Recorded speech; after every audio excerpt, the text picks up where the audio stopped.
And I would call on Mr. Massie. Can we be honest with the American people about what's going on here? This is political theater. I'm going to call out both sides right here. It's all posturing. It's fake fighting. We all know where it ends up. This is Groundhog Day. I don't care if the Democrat is the speaker or Republican is the speaker. We always get a CR in September, and then we get an omnibus. Sometimes there's a twist on that. We might get the omnibus before Christmas, but if we're not good, it comes after Christmas. But that's what's going to happen. And in the meantime, it's political theater. You know, we've got it's good theater. We've got great writers. I wish they'd just come up with a new plot. It's the same plot every fiscal year. What should we be doing? It's already been discussed. We should have done 12 separate bills. We should have done 12 separate bills. But again, whether Democrats are in control or Republicans are in control, we never do the 12 separate bills. Why do we always spend at least as much as we did last year, and why do we never cut spending?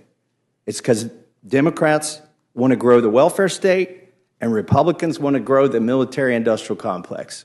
And we're eventually going to get together, and they're both going to go up. I guarantee it. And both parties are just fine letting the bureaucrats do their thing, which should be our thing, according to Article 1, Section 8 in the Constitution. We are empowered with these things. Most important of the things we do is the funding, and that's the big lever we have.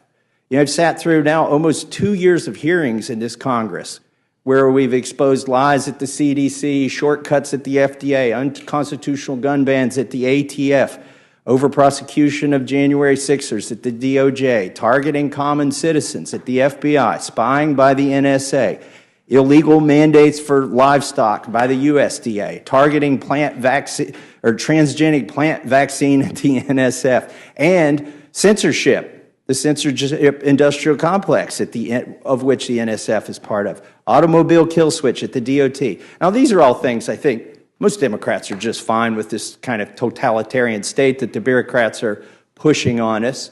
But Republicans at least pretend to be against these things. But what are we going to do this September? We're going to fund every freaking one of those things that we have exposed.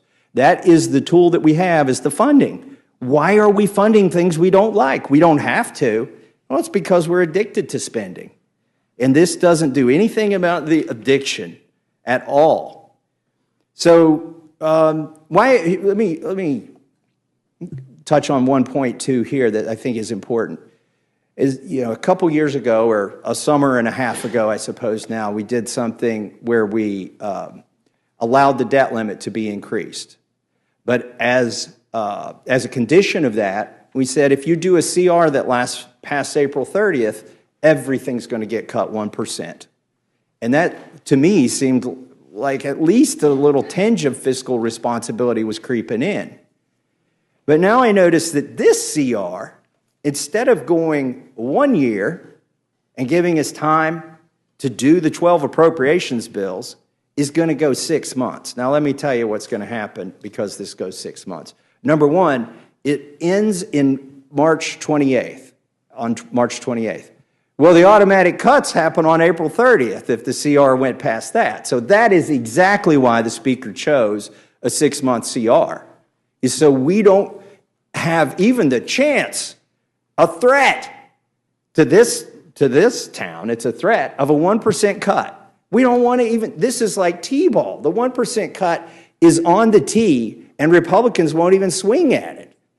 So instead, we're going to do a 6-month CR instead of a 1-year CR. That sets up another crisis next spring where we can do another pretend fight sometime around March. And that fight it'll be the same fight regardless of who wins the presidency and who's in charge of the Senate and the House. And we're basically going to get pretty much the same result. But that's 6 months from now. In the meantime, we can kick the can down the road. All of these things that we've exposed and all of these hearings are going to continue to get funded. But wait, there's a bright, shiny object on this CR. I've never seen one of these. I have never seen a bright, shiny object attached to one of these must-pass bills. Oh, wait, no. It actually happens. There always is. A bright, shiny object. A bauble, if you will. a little something to get excited about. This SAVE Act, it's going to save us all, right? And by the way, this is good political theater. I do like this part of it, that we're going to see almost every Democrat cast a vote so that illegals can vote in our elections. I mean, that's pretty clever on the part of our speaker to set that up, make you all take that vote.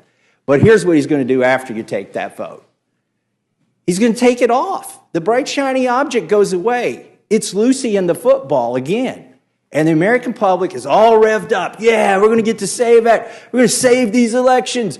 We're going to stop the illegals from voting. Really? How are you going to do that in like 6 weeks? I think they're already registered if they're going to vote. Some of them probably already voted.